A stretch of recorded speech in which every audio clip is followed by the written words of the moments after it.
નમો લોહે સૌહરિહંતાણમ નમો લોહે સૌહરિદાનમ નમો લોહે સૌઆયર્યાણમ નમો લોહે સૌજયાણમ નમો લોહે સૌત્રિકાળવતી સાવણમ ઓમકારમિંદુ સંયુક્ત નિત્યમ જયંતિ યોગિના કામદમ મોક્ષદો છે ઓંકારાય નમો નમઃ મંગલમ ભગવાન મંગલમ ગૌતમોર્મિ મંગલમ કુંકુંદારી વિજેન્દ્રમોષ મંગલમ નમઃ સમરિસારાય સ્વાનુભૂત્યા ચકાસ્તે સ્વભાવાય ભવાય સર્વમાં વિભાવ નિરુદ્ધ નિરાકાર.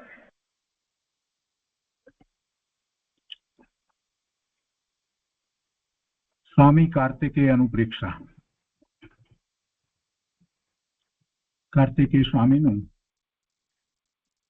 આ અદ્ભુત શાસ્ત્ર છે. અનુપ્રેક્ષાનું શાસ્ત્ર છે એટલે પહેલી દ્રષ્ટિએ આપણને એમ થાય કે 12 ભાવનાનું શાસ્ત્ર છે, પરંતુ આચાર્ય ભગવાને એમાં ચરણાનુયોગની વાત તો સમજાવી છે, પણ સાથે ને સાથે દ્રવ્યાનુયોગની પણ અદ્ભુત વાત સમજાવી દીધી છે. 12 અનુપ્રેક્ષાનો સ્વાધ્યાય આપણે પૂરો કર્યો, છેલ્લી ધર્મ ભાવના, અને તે પછીથી ચુલિકા તરીકે આપણે તે સ્વાધ્યાય કરી રહ્યા છીએ. એ સ્વાધ્યાયમાં આચાર્ય ભગવાન 6 પ્રકારના બાહ્ય તપ અને 6 પ્રકારના અભ્યંતર તપનું સ્વરૂપ સમજાવે છે. અને એ 6 પ્રકારના બાહ્ય તપનું સ્વરૂપ સમજ્યા પછીથી અભ્યંતર તપની અંદર આપણે આગળ સ્વાધ્યાય કરી રહ્યા છીએ. એમાં ધ્યાનની વાત આવે છે. ધ્યાન એ અભ્યંતર તપ છે. તો ધ્યાન તપ વિશે આચાર્ય ભગવાને ઘણી સ્પષ્ટ વાતો કરી છે.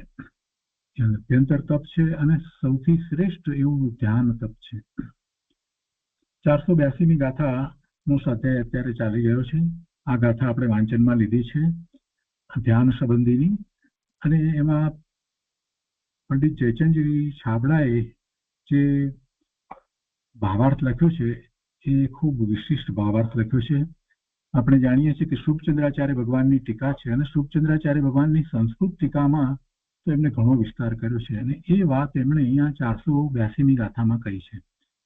તો સહેજ ફરીથી 482મી ગાથાનું પુનરાવર્તન કરીએ અને એની ઉપર પૂજ્ય ગુરુદેવ કાંજી સ્વામીએ જે વિસ્તાર કર્યો છે એનો કેટલોક ભાગ આપણે કહ્યો છે, તો બાકીનો શેષ ભાગ આપણે કરીએ.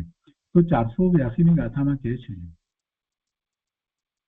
ધર્મ ધ્યાનની વાતમાં, કેમ કે પહેલા શરૂઆતમાં એ વાત તો કરી દીધી કે 2 પ્રકારના ધ્યાન, આર્ત ધ્યાન અને રૌદ્ર ધ્યાન, એ તો અશુભ ધ્યાન છે. હું ધ્યાન છે એ તો છોડવા લાયક ધ્યાન છે, એ તો પાપના કારણ જ છે. પણ જે શુભ ધ્યાન છે, લાભનું કારણ છે, જે આત્માને પોતાના સ્વરૂપની પ્રાપ્તિ માટેનું કારણ છે, એવા ધર્મ ધ્યાન અને શુક્લ ધ્યાન છે, એ જ જીવને માટે કાર્યકારી છે. તો વર્તમાનમાં ભરત ક્ષેત્રને વિશે શુક્લ ધ્યાન તો થતું નથી, પરંતુ ધર્મ ધ્યાન થાય છે, અને ધર્મ ધ્યાન 4થા ગુણસ્થાનથી 7મા ગુણસ્થાન સુધી થાય છે. અને એ જેને ધર્મ ધ્યાન પ્રગટ કર્યું છે એને કાંઈ વધુ ભવ પણ બાકી રહેતા નથી. એટલે એ ધર્મ ધ્યાન સંબંધી કેટલીક વાત આવી અગાઉની ગાથાઓમાં. પછી અહીંયા કહે છે કે જે બધાએ અન્ય વિકલ્પોને છોડી આત્મ સ્વરૂપમાં મનને રોકી આનંદ સહિત ચિંતન હોય તે ઉત્તમ ધર્મ ધ્યાન છે. કેટલીક વ્યાખ્યાઓ ધર્મ ધ્યાન સંબંધી આવી, પણ હવે આમાં એમ કહ્યું કે એના ધર્મ ધ્યાનના 4 ભેદ છે. આજ્ઞા વિચય, અપાય વિચય, વિપાક વિચય અને સંસ્થાન વિચય, એની વાત કરી. અને એ પછીથી ભાવાર્થની અંદર પંડિત જયચંદજી છાબડા કહે છે કે સંસ્કૃત ટીકાકારે તો અન્ય ગ્રંથ અનુસાર ધર્મ ધ્યાનનું વિશેષ કથન કર્યું છે, તો એને અમે સંક્ષેપમાં કહીએ છીએ. એમ કરી અને જયારે 4ની વાત કરી અને પછી કહે છે કે 4નો વિસ્તાર તો કર્યો છે, પણ એ પછીથી બીજા નામ પણ એમણે આપ્યા, બીજા 6 પણ છે. એટલે જે અહીંયા જે 4 નામ આપવામાં આવ્યા, આજ્ઞા વિચય, અપાય વિચય, વિપાક વિચય અને સંસ્થાન વિચય, એ સિવાય બીજા 6ની વાત કરી. એટલે એમ કરી અને 10 છે એની વાત કરી. અને એ 10 સંબંધીનું વર્ણન તો પૂજ્ય ગુરુદેવ પાસેથી આપણે સમજીશું. તો આ ગાથા ઉપર ખાસ કરીને પંડિત જયચંદજી છાબડાએ જે ભાવાર્થ લખ્યો છે એની ઉપર પૂજ્ય ગુરુદેવ કાંજી સ્વામીએ જે વિસ્તાર કર્યો છે એનો થોડોક ભાગ આપણે કર્યો છે. હવે આજે આગળ લઈએ છીએ. સ્વામી કાર્તિકેય અનુપ્રેક્ષા પ્રવચન પુસ્તક ભાગ 2, પાના નંબર 379 એમાં 5મો પેરેગ્રાફ અપાએ આજ્ઞા વિષયની વાત ગુરુદેવે સમજાવી, એનો વિસ્તાર કર્યો. ત્યાર પછીથી અપાય વિષય, તો એ અપાય વિષયની વાત કરતા ગુરુદેવ કહે છે કે અપાય નામ નાશનું છે. પંડિતજીએ જે વાત કરી એ પહેલા તો લીધી છે કે અપાય એટલે નાશ. તો ત્યાં જેમ કર્મોનો નાશ થાય તેમ ચિંતવે. વિષય છે એટલે વિચારણા કરે છે ને, એટલે એવું ચિંતવન ચાલે છે. તો કેવું ચિંતવન ચાલે? અપાય એટલે કેવું ચિંતવન કે જેમાં પોતે કર્મ સહિત છે અને એ કર્મ પોતાનું સ્વરૂપ નથી. તો એ કર્મોનો નાશ થાય તો પોતાના પૂર્ણ શુદ્ધ સ્વરૂપની પોતાને પ્રાપ્તિ થાય. એટલે જેમ કર્મોનો નાશ થાય તેમ ચિંતવે. મિથ્યાત્વ ભાવ એ ધર્મમાં વિઘ્નનું કારણ છે, કર્મ બંધનું કારણ છે. એને એ જ મોટામાં મોટું પાપ છે. જ્યાં સુધી મિથ્યાત્વ ભાવ છે ત્યાં સુધી જીવ નવા કર્મ બાંધ્યા જ કરે છે. મિથ્યાત્વ ગયા પછીથી અને કર્મ બંધાય તો પણ એના સ્થિતિ અને અનુભાગ બંધ જે છે તે અલ્પ બંધાય છે. મિથ્યાત્વ ગયા પછીથી એટલે સમ્યક્ત થયા પછીથી એને જે કર્મનો બંધ પડે એ કર્મનો બંધ કેવો પડે છે? અનંતાનુબંધીનો હવે બંધ પડતો નથી. એટલે હવે જે કર્મ બંધાય છે એમાં એને ભવના ભ્રમણ થાય તો વધુમાં વધુ 15 ભવ થાય, એથી વિશેષ ભવ થાય પણ નહીં. એટલે મિથ્યાત્વ જે છે એ જ ખરેખર તો પોતાના સ્વરૂપની પ્રાપ્તિમાં મોટામાં મોટું વિઘ્નનું કારણ છે. અને એવું મિથ્યાત્વ જવું જોઈએ. હા, પંડિતજીએ પણ એ જ રીતે વાત લીધી છે. અપાય એની વાત લીધી, જેનો નાશ કરવાનો છે એની વાત લીધી, તો એમાં મિથ્યાત્વનો નાશ કરવાનો છે. અને કે છે તેનું ચિંતન રાખે, અર્થાંત તે પોતામાં ન થવા દેવાનું અને પરને પણ મટવાનું ચિંતન રાખે તે અપાય વિજય છે. ગુરુદેવ એના સંબંધી સમજાવે છે કે હો મારો આત્મા જ્ઞાન આનંદ છે. સૌથી પહેલી વાત જ આ છે. કેમ કે મિથ્યાત્વને દૂર કરવા માટે એને પરમ સત્ય શું છે એનો નિર્ણય તો કરવો પડશે ને. મિથ્યાત્વમાં તો ખોટી માન્યતા છે, વિપરીત શ્રદ્ધાન છે. તો એ વિપરીત શ્રદ્ધાન અથવા તો જે છે જ નહીં એવું શ્રદ્ધાન, અથવા તો જેમાં એને શંકા રહ્યા કરે છે કે આમ હશે કે તેમ હશે, તો આ બધી વાત જે છે તો એ બધી વાતનો નિવેડો લાવવા માટે શું કરવું પડે? તો કે સત્ય વસ્તુ જે છે એનો સ્વીકાર કરવો પડે. અને જીનેશ્વર ભગવાને એ સત્ય વસ્તુ પ્રકાશી છે. અનંત કાળથી એવો સત્યનો પ્રકાશ થતો જ આવ્યો છે. જીનવાણી કઈ આજની નવી નથી, અનંત કાળથી જીનવાણી છે. જીનેશ્વર ભગવાનની વાણી અનંત કાળથી જીવોના કલ્યાણને અર્થે નીકળે છે. અનંત કાળમાં કોઈ કાળ એવો નથી કે જે વખતે જીવોના કલ્યાણ અર્થે જીનવાણી ન નીકળી હોય. દિવ્ય ધ્વનિ ઓમકાર ધ્વનિ દ્વારા તીર્થંકર પરમાત્મા કેવળી પરમાત્માની વાણીમાં એવો જ્ઞાન પ્રકાશ થાય છે. અને જેને સ્વીકારી આત્મસાત કરી અને એ પ્રમાણે પુરુષાર્થ કરી અને જીવો પણ પોતે પોતાની શુદ્ધ દશાને સિદ્ધ દશાને પ્રાપ્ત કરે છે. એટલે એ સત્ય છે. અને એ સત્યમાં સૌથી પહેલી વાત જો કાંઈ પણ હોય તો આત્માની વાત છે કે કેવો છે આત્મા. ગુરુદેવ વારંવાર એ જ વાત સમજાવે છે કે મારો આત્મા જ્ઞાન આનંદ છે, મારો આત્મા જ્ઞાન આનંદ છે. તો પછી આ અત્યારે વર્તમાનમાં જે ઉપાધિ લાગે છે, આકુરતા વ્યાકુરતા લાગે છે, કોઈ પ્રકારે દુઃખ લાગે છે, કોઈ પ્રકારે આ કસાયના ભાવ થાય છે, આ બધું શું છે? તો એની પણ સ્પષ્ટતા પ્રભુએ કરી છે કે ભાઈ એ બધું તારું સ્વરૂપ નથી, એ પર્યાયમાં છે. અને એ પર્યાયમાં થતો જે વિકાર છે એ ક્ષણિક છે. અને એમાં તારો દોષ છે. તું પરનું લક્ષ કરે છે એટલે તને એ વિકાર થાય છે. કોઈ એમ કહે કે પણ એવા સંયોગો આવે તો શું કરવું? તો એનો પણ ઉત્તર આપ્યો છે પ્રભુએ કે ભાઈ એવા સંયોગો જે છે એ કર્મના નિમિત્તે આવેલા જે સંયોગો છે એની સાથે તું શા માટે જોડાય છે? આમ પણ એ કર્મને તો સ્થિતિબંધ છે, તો એ ફળ આપીને અમુક સ્થિતિ પૂરી થતા તો એ ખરી જ જવાના છે. તો શું શા માટે જોડાય છે? કે તારા મૂળ સ્વરૂપને, જ્ઞાન આનંદ સ્વરૂપને તો કાંઈ નુકસાન કરનાર છે જ નહીં ને. અને આ જ વાત ગુરુદેવે વર્ષો સુધી આપણને સમજાવી છે. વર્ષો, કેટલા 45 વર્ષ સુધી ગુરુદેવે આ વાત સમજાવી છે. ગુરુદેવ કહે છે કે મારો આત્મા જ્ઞાન આનંદ છે, પર્યાયમાં વિકાર થાય છે. પર્યાયમાં વિકાર થાય છે તેમાં કર્મ નિમિત્ત છે. નિમિત્ત ભલે કર્મ હોય પણ દોષ મારો છે. કર્મોનો નાશ થવો તે મારા હાથની વાત નથી. એ દ્રવ્ય કર્મ, જળ કર્મ, એ કર્મણ રજકણોનો સમૂહ એ છૂટા પડવા એ મારા હાથની વાત નથી. કેમ? કેમ કે હું એનાથી જુદો ભિન્ન છું, ભગવાન આત્મા છું, એને સ્પર્શતો પણ નથી. તો શું કરવું? પણ વિકારનો નાશ કેમ થાય? એમ વિકાર મારી પર્યાયમાં થાય છે. કર્મ જે છે એ મારી પર્યાયમાં નથી, એ જુદા છે મારાથી. કર્મોનો ઉદય આવે છે અને વિકાર થાય છે, વિકાર મારી પર્યાયમાં થાય છે. તો વિકારનો નાશ કરી શકાય, એટલે કે વિકારની ઉત્પત્તિ ન થાય એમ થઈ શકે છે. અને એવું ચિંતવન, કેવી રીતે વિકાર મને ઉત્પન્ન જ ન થાય એનું ચિંતવન કરવું એ ધર્મનું કારણ છે.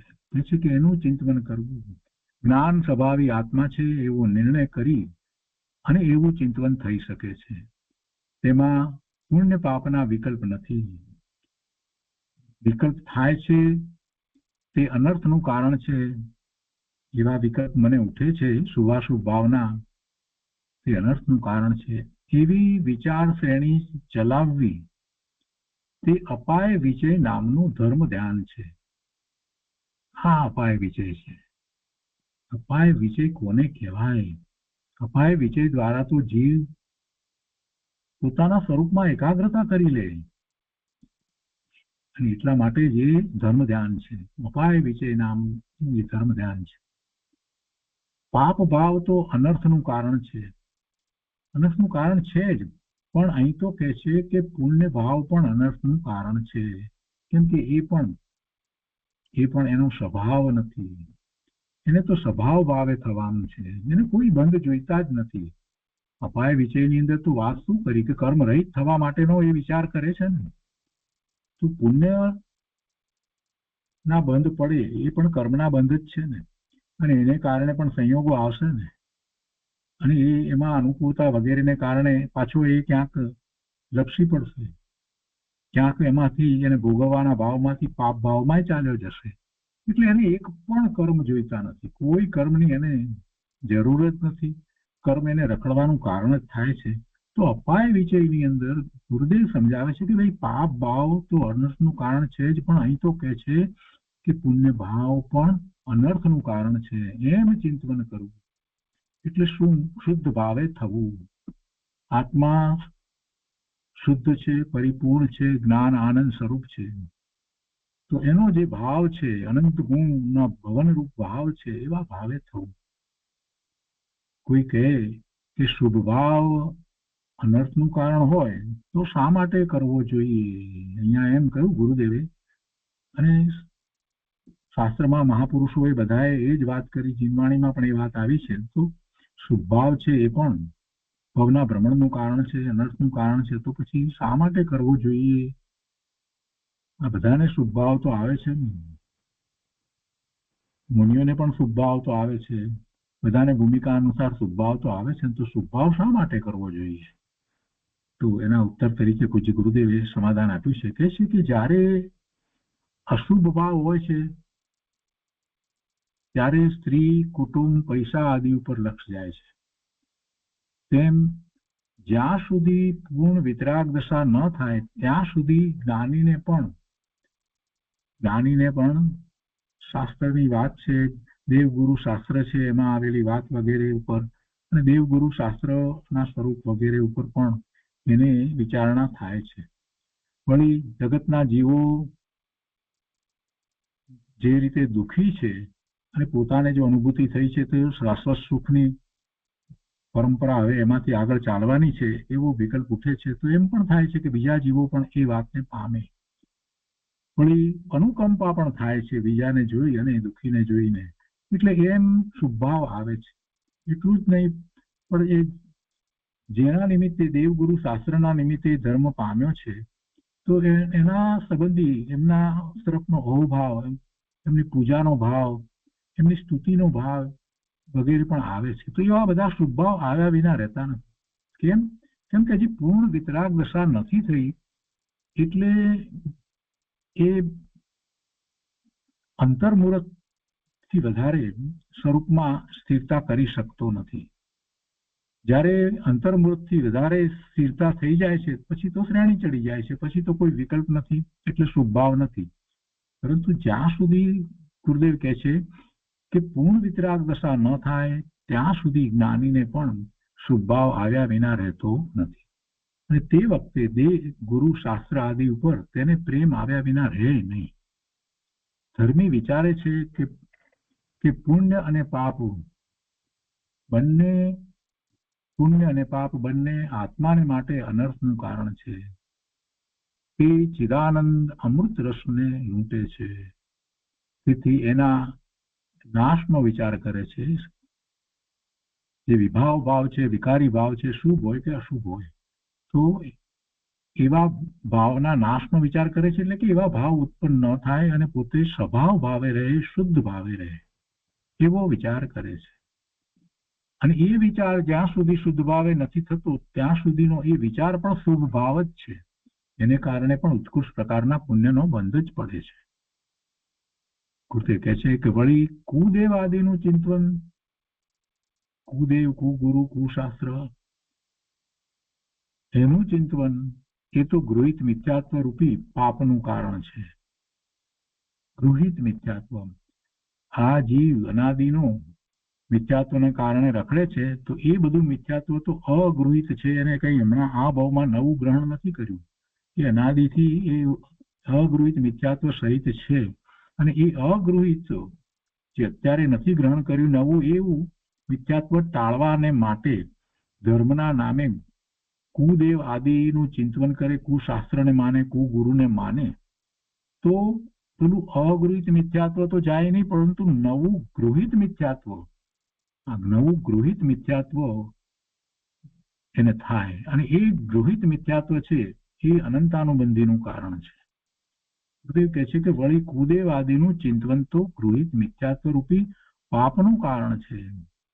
જીનવાણીની વિરાધના, જીનેશ્વર ભગવાનની વિરાધના, સાચા દેવ ગુરુ શાસ્ત્રની વિરાધના, અને એને સાને કુદેવ, કુગુરુ, કુશાસ્ત્ર જે છે એનું મહાત્મ્ય કરવું, એને જીનેશ્વર ભગવાનની વાણીની સાથે સરખાવવા, એની સમકક્ષ કહેવાય. બધા ધર્મ સમાન છે એમ પણ કેવું, એમાં પણ એને ગૃહિત મિથ્યાત્વનો જ બંધ પડે છે, અનંતાનુબંધીના બંધ પડે છે.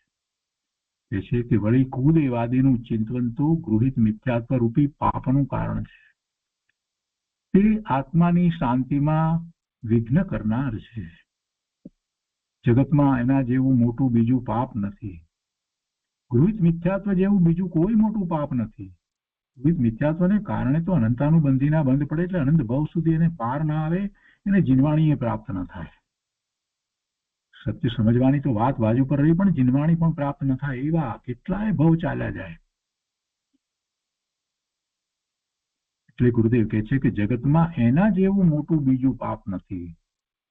એક એક વાત ગુરુદેવે જે કહી છે બહુ મહત્વની છે, એને સમજવાની છે. એમ નથી લેવાનું કે આ તો ગુરુદેવ પહેલા પણ કહેતા હતા, પહેલા પણ અમે તો વાંચ્યું છે, અમને આવડે છે, અમે તો સમજીએ છીએ, તમે તો અહીંયા વાંચી જાઓ છો, એમાં શું છે, અમે પણ વાંચી લઈશું. ભાઈ, એવો વિચાર ન કરશો. પ્રભુ જે વાત આવે છે અને એ વખતે જે ભાવ હોય છે, એ ભાવને વધારે આપણે ઘોલનમાં લઈએ, એને સમજીએ, એમ વિચાર કરવાનો છે. આ કોઈ વ્યક્તિગત વાત નથી, કોઈ વ્યક્તિગત વાત નથી. ગુરુદેવ જેવા મહાપુરુષ કઈ ગોઠવીને બોલતા ન હતા. આ તો સહજ વાણી અંતરમાંથી એમને નીકળતી હતી. ગુરુદેવ કહે છે કે જગતમાં એના જેવું મોટું બીજું પાપ નથી. 7 વ્યસન કરતા પણ મિથ્યાત્વનું પાપ મોટું છે. 7 વ્યસનના પાપ જે છે એના કરતા પણ મિથ્યાત્વનું પાપ, અને એમાં ગૃહિત મિથ્યાત્વનું પાપ મોટું છે, એમ ધર્મી ચિંતવે છે. અને સાચા દેવ આદિનો અનાદર તથા ખોટાનો આદર તે વિઘ્નનું કારણ છે એમ ચિંતન કરવું. સાચા દેવ આદિનો અનાદર ન કરવું, ક્યારેય ન કરવું, તથા ખોટાનો આદર એ તો બિલકુલ કરવો નહીં.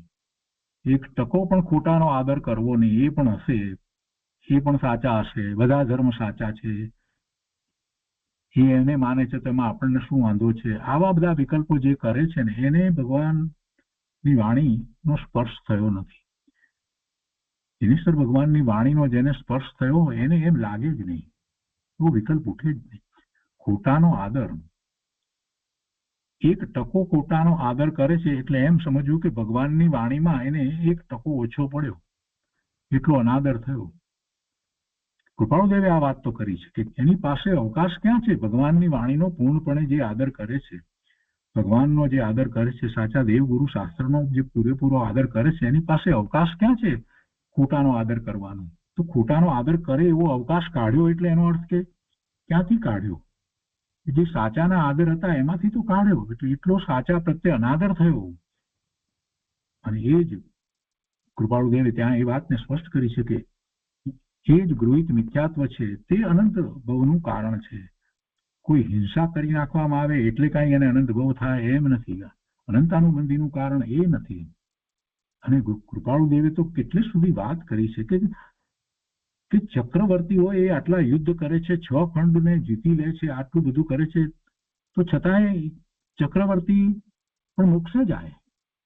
16મા, 17મા ને 18મા તીર્થંકર ભગવાન ભરત ક્ષેત્રના વર્તમાન 24ના શાંતિનાથ, કુંથુનાથ અને અરનાથ એ ચક્રવર્તી હતા અને આ ભવે એ મોક્ષે ગયા. ચક્રવર્તી હતા. એનો અર્થ એ થાય છે કૃપાળુદેવ એમ કે છે કે એ કારણ નથી, અનંત ભવનું કારણ એ નથી, અનંતાનુબંધીનું કારણ એ નથી. તો શું છે? અને એમ કરી અને કૃપાળુદેવે સ્પષ્ટતા કરી છે કે ગૃહિત મિથ્યાત્વ છે તે અનંતાનુબંધીનું કારણ છે. અને ગૃહિત મિથ્યાત્વ કેવી રીતે થાય છે એની પણ એમને સ્પષ્ટતા કરી અને એમ કહ્યું કે સાચા દેવ ગુરુ શાસ્ત્રનો કોઈ પણ પ્રકારે જ્યાં અનાદર કરવામાં આવે, એમની વિરાધના કરવામાં આવે, એ અનંતાનુબંધીનું કારણ છે. અને આ વાત આપણે પહેલા પણ ઘણી વાર લીધી છે. અહીંયા ગુરુદેવે વાત આ કરી છે. તો અપાય વિજય ધર્મ ધ્યાન કેવી રીતે છે એની સ્પષ્ટતા કરતા છેલ્લે વાત ગુરુદેવે એમ કહી કે સાચા દેવ આદિનો અનાદર ક્યારેય ન કરવો અને ખોટાનો આદર ન કરવો. સાચા દેવ આદિનો અનાદર અને ખોટાનો આદર એ વિઘ્નનું કારણ છે, અનંતાનુબંધીનું કારણ છે એમ ચિંતન કરવું અને એ પ્રમાણે પોતે પોતાનો પુરુષાર્થ કરવો. અને એ જ અપાય વિજય નામનું ધર્મ ધ્યાન છે. ગુરુદેવ કહે છે કે પોતાનું મિથ્યાત્વ ન રહે એવું ચિંતન તો જ્ઞાની કરે છે, જેમાં કઈ સવાલ જ નથી. જ્ઞાનીને પોતાને જે કઈ મિથ્યાત્વ તો ગયું છે પણ હજી પૂર્ણ દશા નથી થઈ, એટલે એ પોતે એટલી જાગૃતિ રાખે છે. એટલે કહે છે કે પોતાનું મિથ્યાત્વ ન રહે એવું ચિંતન તો જ્ઞાની કરે છે જ. શ્રદ્ધા અપેક્ષાએ તો ગયું છે, પણ ચારિત્ર અપેક્ષાએ મિથ્યાત્વ જાય એની વાત અહીંયા લેવામાં આવી છે. પરંતુ પરનું પણ મિથ્યાત્વ કેમ ટળે એવો વિચાર પણ તે કરે છે અને એ શુભ ભાવ છે. અને એમાં આનંદ થવો તે અપાય વિજય ધર્મ ધ્યાન છે. મુનિઓને એવું અપાય વિજય હોય છે, એવું ધર્મ ધ્યાન હોય છે.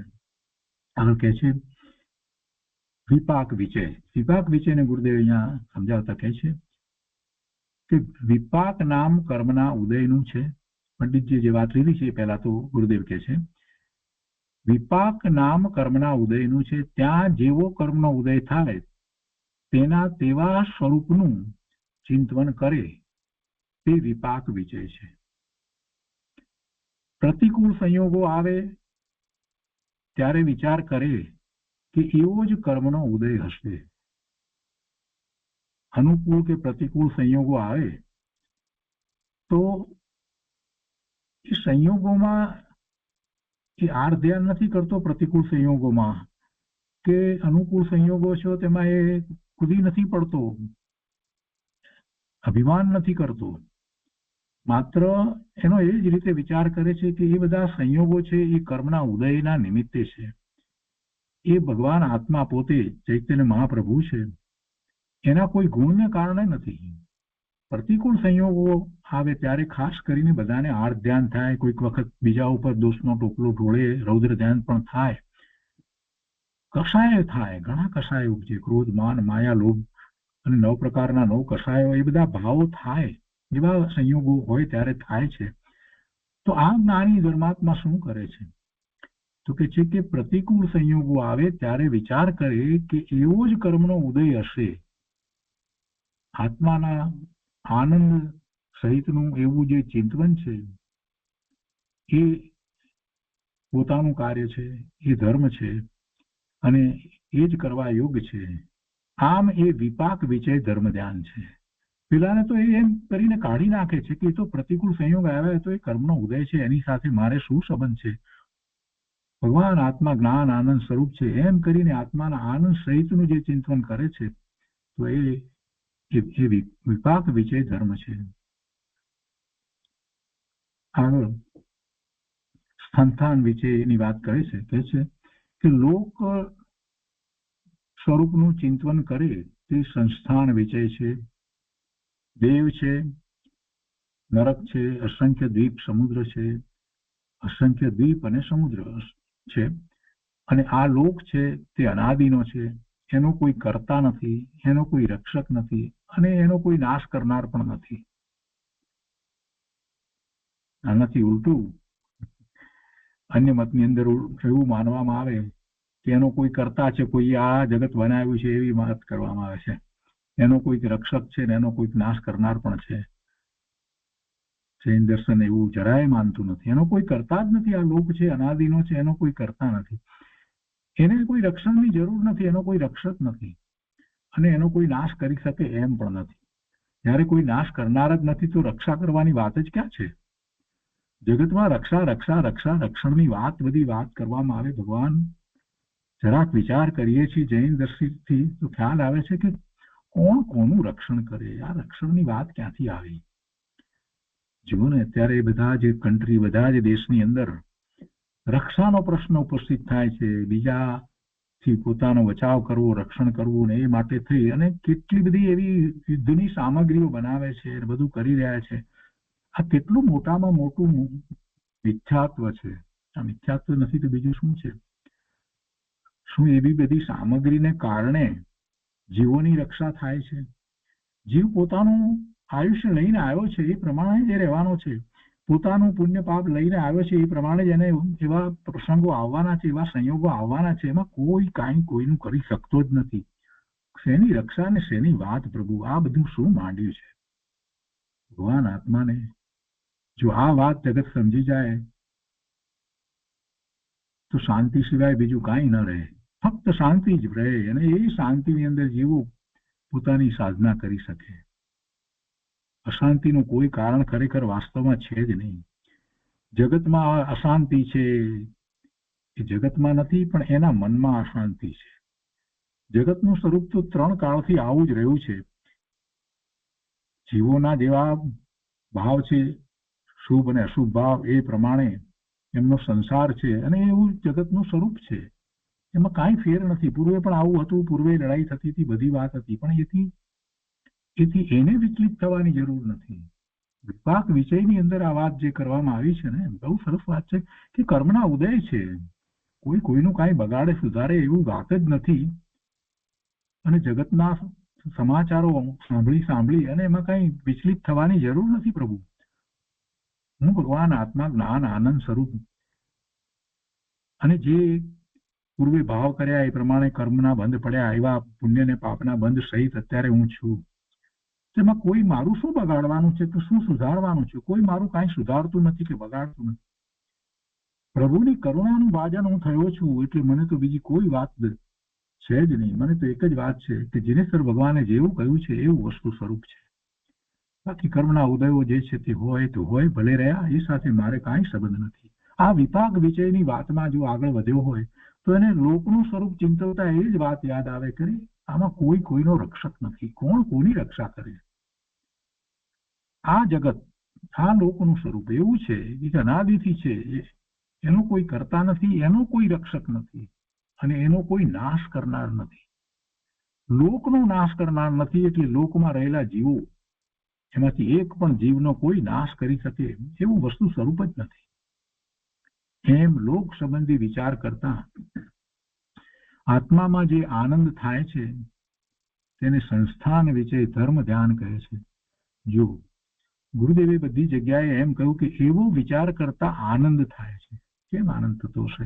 કેમ કે પેલો વિચાર જે કરે છે એ વિચાર દ્વારા એને એ પોતાથી જુદું છે, ભિન્ન છે એવું ભેદ જ્ઞાન સાથે વર્તે છે અને સ્વરૂપની દ્રષ્ટિ થાય છે એટલે એને આનંદ થાય છે.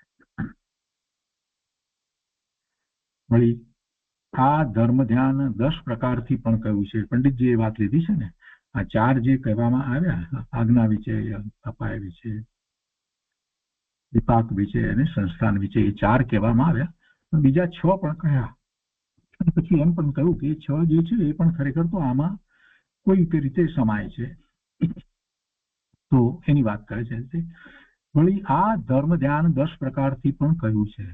અપાય વિષય, ઉપાય વિષય, જીવ વિષય, આજ્ઞા વિષય, વિપાક વિષય, અજીવ વિષય, હેતુ વિષય, વિરાગ વિષય, ભવ વિષય અને સંસ્થાન વિષય, એ પ્રમાણે આ 10નું ચિંતન છે. અને તે આ 4 ભેદોના વિશેષ ભેદ છે. કોઈ અપેક્ષા એમ કહેવાય કે 4 જે મુખ્ય કહેવામાં આવ્યા એના ભેદ રૂપે છે. ગુરુદેવ એને જરા સૂક્ષ્મતાથી સમજાવે છે કે જુઓ, અપાય વિષયની વાત તો પહેલા આવી ગઈ. હવે ઉપાય વિષય. ઉપાય વિષયમાં મોક્ષ થાય છે તેનો ઉપાય આત્મામાં સમ્યક દર્શન, જ્ઞાન અને ચારિત્ર રૂપી રત્ન થાય છે. આ ઉપાય વિષય છે. ઉપાયનો વિચાર કરવામાં આવે કે આત્મા મોક્ષ સ્વરૂપ જ છે, તો એવા મોક્ષ સ્વરૂપનો ઉપાય શું? તો ઉપાય રત્નત્રયના પરિણામ છે. આત્મામાં સમ્યક દર્શન, સમ્યક જ્ઞાન અને સમ્યક ચારિત્ર રૂપી રત્નત્રય છે.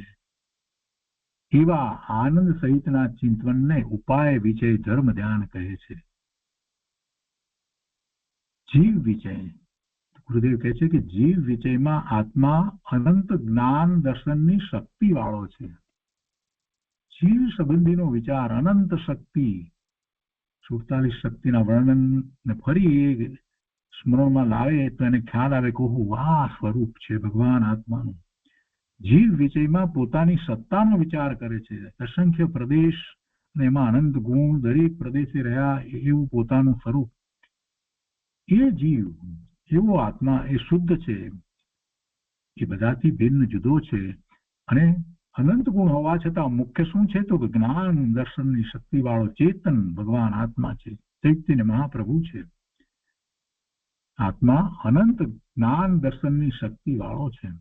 પોતાના દ્રવ્ય ક્ષેત્ર કાળ ભાવથી પરિપૂર્ણ અસ્થિ રૂપે, હોવા રૂપે છે અને પરથી ભિન્ન છે. પરના દ્રવ્ય ક્ષેત્ર કાળ ભાવથી જુદો છે, ભિન્ન છે. એવો આ આત્મા, એવો આ જીવ, એમ ચિંતન કરવું એ જીવ વિષય છે. આખી દ્રવ્યાનુયોગની વાત જે છે એ બધી જીવ વિષયની અંદર આવી જાય. આખો દ્રવ્યાનુયોગ જીવ વિષયમાં તો આવી જાય. આવો જીવ વિષય છે. એના પછી આજ્ઞા વિષયની અને વિપાક વિષયની વાત તો આવી ગઈ છે. હવે અજીવ વિષય. અજીવ વિષયમાં મારા આત્મા સિવાય બધું અજીવ છે. કર્મ જળ અજીવ છે, તે મને નુકસાન કરતું નથી, કેમ કે કર્મ મારામાં નથી. પૈસા, શરીર, આ બધું જે છે, બીજા અન્ય પદાર્થો જે કંઈ છે તે બધા અજીવ પદાર્થો છે. એ પૂતગળ પરમાણુના સ્કંદ છે. એટલે એક તો આ જે પૂતગળ છે એ અજીવ છે, અને એ સિવાય બીજા જે 4 છે જે ઇન્દ્રિય જ્ઞાનનો વિષય નથી, જેને સ્પર્શ, રસ, ગંધ, વર્ણ નથી, એવા ધર્માસ્તિકાય, અધર્માસ્તિકાય, આકાશ અને કાળ, એ 4 એ પણ અચેતન જળ છે, અજીવ છે. એ પણ જીવ નથી. જીવ તો હું છું, જે બધાને જાણું છું, એ બધાને હું જાણું છું, એવો જીવ હું છું. એમ અજીવનો વિચાર કરવો, અને અજીવમાં આ જે પૂતગલ પરમાણુના સ્કંદ જે છે એ જળ છે, એના કાર્યો હું કરતો નથી, એ મારું કાંઈ કાર્ય કરતા નથી, એને કારણે મારા પરિણામ બદલતા નથી, એ મને નુકસાન કરતું નથી. ગુરુદેવ કહે છે કે કર્મ છે એ પણ જળ છે, એ મને કાંઈ નુકસાન કરતું નથી, એ મારામાં નથી, હું એના કાર્ય કરતો નથી, એ મારું કાંઈ કરતું નથી. એમ અજીવનો વિચાર કરવો તે અજીવ વિશે ધર્મ ધ્યાન છે. આખો કર્મનો ગ્રંથ જે છે એમાં આખી વાત જે છે ગુમટસાર આદિમાં નેમિચંદ સિદ્ધાંતિક દેવે જે સૂક્ષ્મતાથી જે વાત કરી છે, તો એમાં એમનો એમ કહેવાનો આશય નથી કે આ કર્મ બધું કરે છે, પણ લોકો સમજતા નથી ને એટલે એમ બધી વાતને ઊંધી રીતે પકડી લે છે. કર્મ જ બધું કરે, કર્મ જ બધું કરે, આ બધી વાત લઈ લીધી છે. સંપ્રદાયની અંદર ચાર સંપ્રદાયમાં બધા એમ જ માને છે કે કર્મને કારણે બધું થાય, કર્મને કારણે બધું થાય, કર્મને કારણે બધું થાય. ગુરુદેવે એમાં ટંકાર કર્યો કે ના, કર્મને કારણે બધું નથી થતું, વિકાર કર્મથી નથી થતું. શાસ્ત્રને તમે બરાબર વાંચો, 50મી ગાયની 62મી ગાથાનો બરાબર વિચાર કરો કે એમાં શું કહ્યું છે. કર્મને કારણે વિકાર નથી. અરે મોટા મોટા એવા વિદ્વાનો એ બધા પણ એ જ માનતા હતા, કેટલાય સાધુઓ બધા. એ વખતમાં ગુરુદેવે ટંકાર કર્યો કે ના, કર્મને કારણે વિકાર નથી થતો. પેલા એ દલીલ કરી કે તો કર્મને કારણે વિકાર નથી થતો તો પછી વિકાર તો આત્માનો સ્વભાવ થઈ જશે. ગુરુદેવે સ્પષ્ટતા કરી કે ના, એમ પણ નથી, એમ પણ નથી. તો વિકાર કેમ થાય છે? તો પોતાની ભૂલ છે, દોષ છે. એ વખતે એ ક્ષણિક ઉપાદાન કારણ જે છે એ કેવું છે, એને પરનું લક્ષ કર્યું છે એટલે વિકાર થાય છે, શુભ અને અશુભ ભાવ થાય છે. પણ એ કઈ આત્માના કોઈ ગુણને કારણે નથી થતો, કે પેલા જે સંયોગો આવ્યા છે એને કારણે નથી થતો. જો સંયોગોને કારણે વિકાર થતો હોય તો કોઈ જીવ સમ્યક તો પ્રગટ કરી શકે જ નહીં. અને આ બધી વાત ગુરુદેવે ટંકાર કરીને જયારે સમજાવી, ત્યારે લોકોને ખ્યાલ આવ્યો, કેટલા બધા લોકોને કરી. આપણે તો શાસ્ત્રના અર્થે બરાબર નહોતા કરતા. શરીર, પૈસા આદિ અજીવ પદાર્થો છે,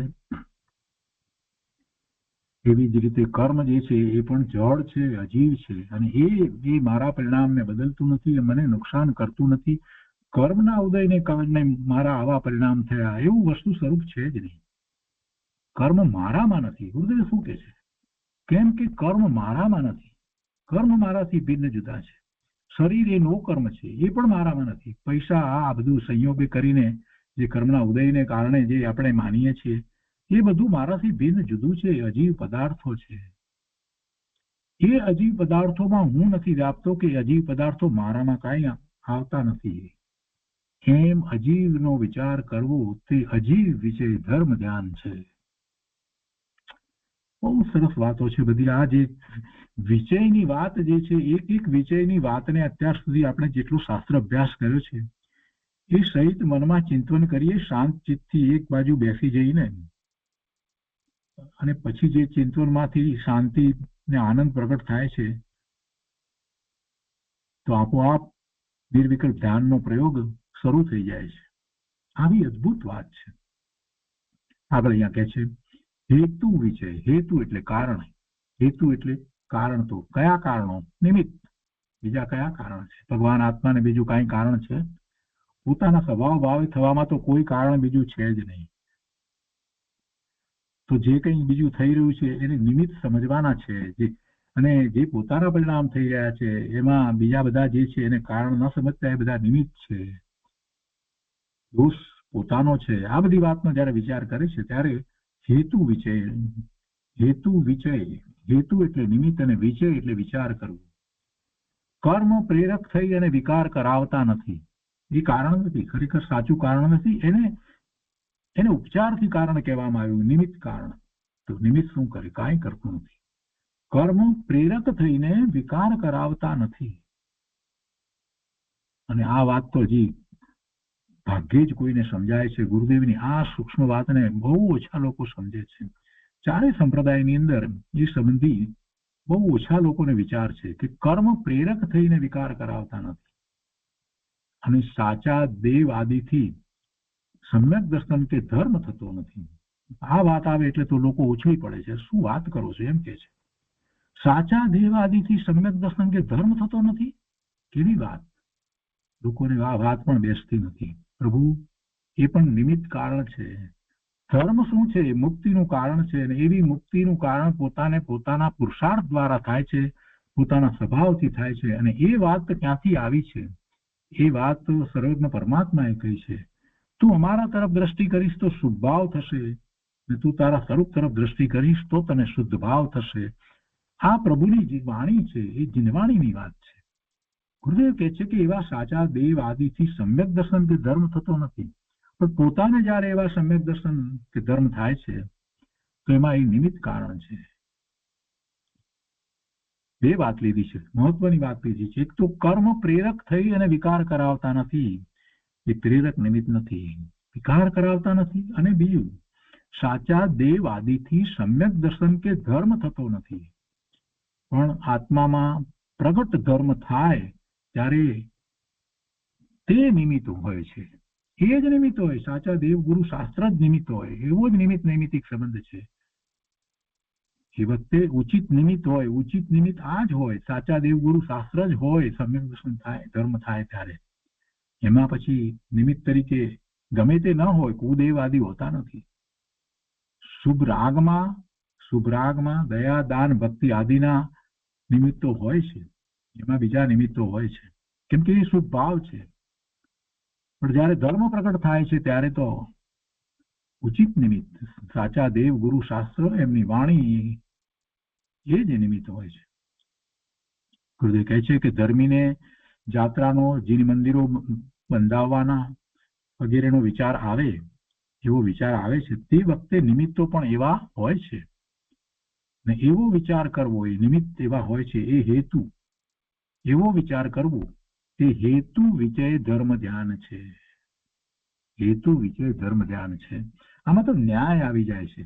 નિમિત્ત અને ઉપાદાનની આખી વાત છે, અને એ નિમિત્ત ઉપાદાનનો ન્યાય આ હેતુ વિજયની અંદર તો સમાયો છે.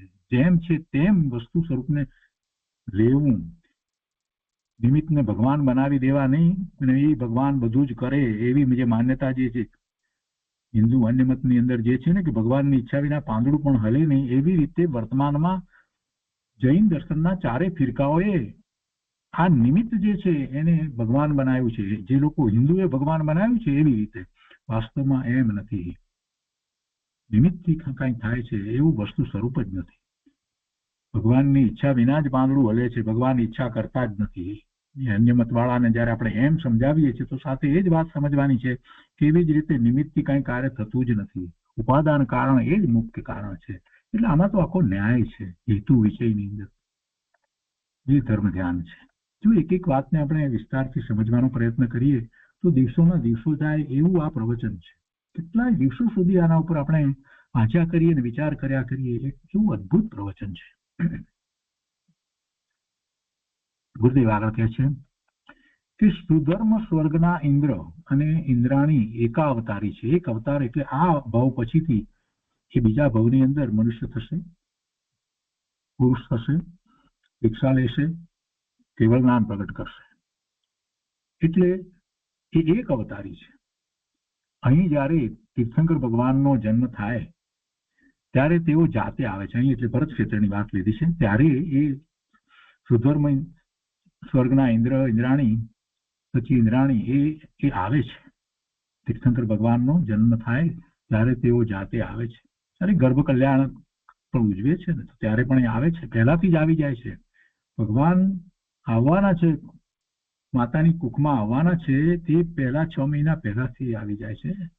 ઘણું બધું છે એ સંબંધિતું.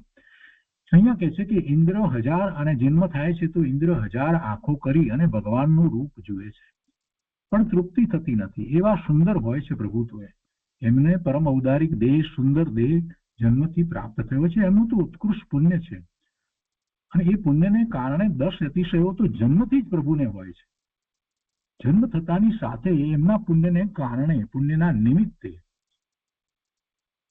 નરકની અંદર રહેલા જીવને પણ ક્ષણ માટે સાતા પહોંચે છે. એવું તો એમનું પુણ્ય છે. એ જ્યાં જન્મ લે છે ત્યાં આસપાસમાં બધું બ્લૂમ થઈ જાય છે, બધું ખીલી ઉઠે છે. કોઈ દુષ્કાળ વગેરે હોતા જ નથી. પછી કે ઇન્દ્ર એવા ભગવાનને જન્મે છે ત્યારે 1000 આંખો કરીને ભગવાનનું રૂપ જુએ છે, પણ તૃપ્તિ થતી નથી. અને તે બાળકની જેમ ભક્તિથી નાચી ઉઠે છે. ઇન્દ્ર નાચી ઉઠે છે. દેવો એમની સાથે આવ્યા છે, બધા નાચી ઉઠે છે. ભગવાનના માતા પિતાને કહે છે કે તમે આખા જગતના માતા પિતા છો. ઇન્દ્ર એમ કહે છે, ભગવાનના માતા પિતાને કહે છે કે તમે આખા જગતના માતા પિતા છો. અને એવો સ્વભાવ, એવો રાગ ધર્મીને આવ્યા વિના રહેતો નથી. આ રાગ છે ને, સ્વભાવ જ છે ને, કે છે કે એવો રાગ ધર્મીને આવ્યા વિના રહેતો નથી. અને એ રાગ વખતે નિમિત્ત પણ એવા હોય છે. એવો વિચાર કરવો. અને પાપ ભાવ વખતે સ્ત્રી કુટુંબ આદિના નિમિત્તો હોય છે. એવો વિચાર કરવો. પુણ્યના વખતે જે શુભ ભાવ આવે છે એ વખતે નિમિત્ત એવા હોય છે, અને અશુભ ભાવ હોય છે એ વખતે નિમિત્ત એવા હોય છે. ગુરુદેવ કહે છે કે પાપ ભાવ વખતે સ્ત્રી કુટુંબ વેપાર ધંધા વગેરેના નિમિત્તો હોય છે. તો એવો વિચાર કરવો તે હેતુ વિજય ધર્મ ધ્યાન છે. હેતુ વિજય ધર્મ ધ્યાન છે. ગુરુદેવ કહે છે કે સર્વજ્ઞ દેવ વિતરાગ છે, એમને રાગ હોતો નથી. સર્વજ્ઞ દેવ વિતરાગ છે, એમને રાગ હોતો નથી. તેઓ 3 લોકના સાક્ષી છે, 3 લોકના નાથ છે, એમ કહીએ છીએ ને. કેમ કે 3 લોકના જગતના બધા જ પદાર્થોનું, 3 કાળનું એમને જ્ઞાન છે. એવા કેવળ જ્ઞાની પરમાત્મા છે. તેઓ 3 લોકના સાક્ષી છે. અને હું પણ વિતરાગતા પ્રગટ કરી શકું એમ છું, એવો વિચાર કરવો. અને એમાં આનંદ થાય તે વિરાગ વિજય ધર્મ ધ્યાન છે. એ વિરાગ વિજય ધર્મ ધ્યાન છે. કહો આત્માએ અનંત નરક નિગોદ આદિના ભવો કર્યા છે. અનંત કાળથી છે અને 4 ગતિમાં ભવ કર્યા છે. તો આ આત્માએ અનંત નરક નિગોદ આદિના ભવો કર્યા છે. શેઠ થયો, નિર્ધન થયો, કાગડો થયો, કૂતરો થયો, કંથવો થયો, અને આ મનુષ્ય ભવ મળ્યો. અત્યારે વર્તમાનમાં મનુષ્ય ભવ મળ્યો. તે કહે છે કે તે મનુષ્ય ભવ પણ 5-25 વર્ષમાં પૂરો થઈ જશે. એમ ભવનો આનંદ સહિત વિચાર કરવો તે ભવ વિજય ધર્મ ધ્યાન છે. આનંદ સહિત ભવનો વિચાર કરવો એટલે શું? ગુરુદેવનો કહેવાનો આશય શું છે? આ ભવ પણ પૂરો થશે, જેમ બીજા ભવો પૂરા થયા એ રીતે આ ભવ પણ પૂરો થશે. એટલે ભવ જે છે એ આત્માનું સ્વરૂપ નથી. હું એનાથી જુદો ભગવાન આત્મા તો એનો એ જ એવો ને એવો જ રહેવાનો છું. આ ભવ પૂરો થશે તેથી મને મારું કાંઈ ચાલી જવાનું છે? કાંઈ ચાલી જવાનું નથી. આવા તો અનંત ભવ કર્યા, આવા મનુષ્યના ભવ પણ મળ્યા, બધા કર્યા, પણ એ ભવ કાંઈ મારું સ્વરૂપ નથી. હું તો ભગવાન આત્મા ભવથી જુદો છું. એવો વિચાર કરવો તે ભવ વિજય ધર્મ ધ્યાન છે. આ ભવની રમતું માંડી છે. ગુરુદેવ કહે છે કે આ ભવની રમતું માંડી છે તે તને શોભતી નથી. એટલે એવો વિચાર ન કરીશ કે આ ભવ છે ને ચાલ્યો જશે, અહીંથી હું તો શું થશે, દુઃખી થઈશ, એવો કોઈ વિચાર કરવાની જરૂર નથી. કહે છે કે આ ભવની રમતું માંડી છે તે તને શોભતી નથી. હવે રમતું માંડી છે એટલે કે તું ભવના ભ્રમણ કરી રહ્યો છે એ તને શોભતું નથી. તું ભગવાન આત્મા થઈ અને ભવને ઈચ્છે છે. તું ભગવાન આત્મા શુદ્ધ સિદ્ધ સમાન પૂર્ણ પવિત્ર થઈ અને આ આવી નકામી ભવની રમતમાં રોકાયો છો. અનાદિથી આવી ભવની રમત કરી રહ્યો છે, એક પછી એક ભવ કર્યા કરે છે. આ ભવની રમતમાં તું શોભતો નથી. તું ભગવાન છો, સિદ્ધ સમાન પૂર્ણ પવિત્ર છો, એટલે તને આ ભવની રમત શોભતી નથી. અને ગુરુદેવ તો એમ કે છે કે માંડી છે. માંડી છે એટલે શું? આપણે માંડી છે? હા, ભવની રમત મેં જ માંડી છે. હું જ વારંવાર વિભાવ ભાવે થઈ, શુભાશુભ ભાવે થઈ અને ભવના ભ્રમણ કરું છું. એ રમતનો કરનારો બીજો કોઈ નથી. કોઈ મને એવા ભવના ભ્રમણ કરાવતું નથી.